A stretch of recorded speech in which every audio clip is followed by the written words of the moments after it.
there, it's Monday, September 3rd. I'm going to be making paper flowers at the same time I make this video because I also have a blog post that's due today, so don't mind the split focus, and I'm not necessarily going to be looking at the camera the whole time. I hope that's okay.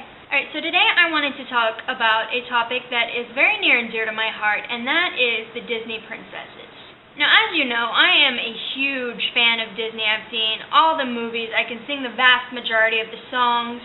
I even auditioned to be a Disney princess at the theme parks at one point. And now, I personally have no problem when people make lighthearted fun of them. Like, yes, I get that the whole concept of love at first sight is completely ridiculous. But the people that I take umbrage at are the people who are actually getting offended and angry at the Disney movies. And these people state things like misogyny, gender stereotypes, subliminal messages, and etc. So I wanted to start with the subliminal messages theory that's so common with detractors of the film.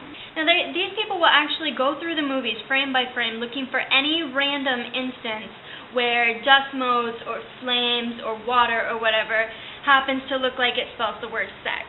Now, to those people, I would like to point out that honestly, you could look just about anywhere and find the word sex if you looked hard enough. I could look outside and find it written in the grass. Now, that doesn't mean that the earth is trolling me or trying to subliminally instill the concept of sex in my head. It just means the word happens to be twisty, and our brains happen to look for patterns in the world. One of the patterns that our brain looks for happens to be words.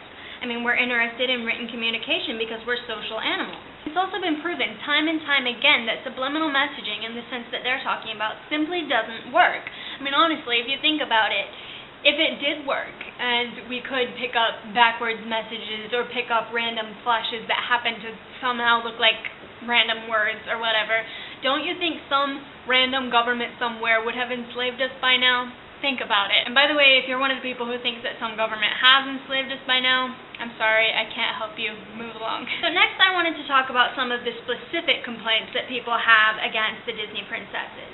Now, I wanted to start with the two that actually do have some degree of validity in the objections of them, and that is Cinderella and Sleeping Beauty. Now, the reason people object to these two films so strongly is because of the fact that the main women in them don't really define their own destinies. They tend to rely on the men in the films or other characters in the film to rescue them. And in a lot of people's opinion, this portrays women as helpless. However, I'd like to point out for one thing that the princesses in these stories are far from being the only female characters in the story. Now, the fairy godmother in one and the good fairies in the other are all female characters who do not fit the standard ideal of physical beauty, and yet they're the most powerful and benevolent characters in their respective films. Whereas Maleficent and the evil stepmother both fit into the concept of physical beauty, and yet they're depicted as the cruel and evil characters. Not to mention that they too are quite powerful despite being women. So this in and of itself invalidates the idea that these movies are propagating the idea that good equals beautiful and bad equals ugly. Because they're not. Okay, so I do agree that these two movies do promote the idea of love at first sight. I do agree that love at first sight is an oversimplification of what love is really like. I disagree with the idea that they're trying to say that you have to be beautiful in order to find love.